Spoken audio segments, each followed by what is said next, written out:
விஜய் ஆட்சிக்கு வந்தாருன்னு பேசுறீங்களான்ட்டு. விஜய் ஆட்சிக்கு வந்தாருன்னா டிஎம்கே ஆட்சிக்கு வந்தாருன்னா எங்களுக்கு எங்கள் வீடு வேணும். அவ்வளோ கஷ்டத்துலேயும் நாங்கள் அங்கே வீடு இருக்கோம். நாங்கள் அந்த வீட்டில் இருக்கோம். அதை போய் நாங்கள் கேட்க போனால் ஹீரோயிசம் காட்டுறீங்கன்றாங்க. போலீஸ்காரங்க எட்டி ஒதைக்கிறாங்க. எங்களை ரொம்ப மட்டமாக பேசுகிறாங்க எங்களை பார்த்து. சென்னை கோட்டுப்புறம் சித்ரா நகரில் 195 குடும்பங்கள் 2004 கட்டப்பட்ட குடியிருப்பில் வசிச்சுட்டு வராங்க.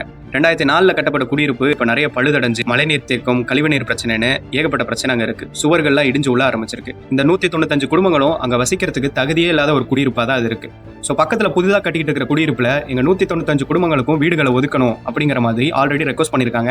அதிகாரிகளும் அதை கண்டிப்பாக பண்ணுறோம் அப்படிங்கிற மாதிரி சொல்லியிருக்காங்க. பட் புதிதான குடியிருப்பு கட்டி முடிஞ்சதுக்கு அப்புறமும் இவங்களுக்கு அங்கே வீடுகள் ஒதுக்கப்படலை. வேற பகுதியிலிருந்து வந்த சிலருக்கு அங்கே வீடுகள் ஒதுக்கப்பட்டிருக்கு. இங்கே இவ்வளோ நாளாக இதை கேட்டுட்டு இருக்கிற எங்களுக்கு எந்த வீடுகளும் இன்னும் ஒதுக்கப்படலை அப்படின்னு சொல்லி 2 நாளைக்கு முன்னாடி போராட்டம் பண்ணியிருக்காங்க.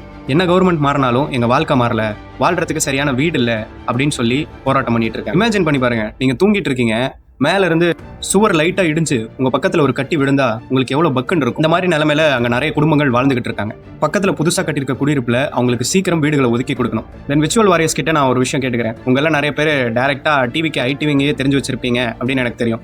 இந்த மக்களோட பிரச்சனையும் டிவிக்கு ஐடிவிங்க வரைக்கும் கொண்டு போய் சேர்த்து சிஎம் விஜய் அவர்கள் வரைக்கும் கொண்டு போய் சேர்ப்பீங்க அப்படின்னு சொல்லி நான் நம்புறேன். மாற்றத்துக்காக வந்திருக்கீங்க.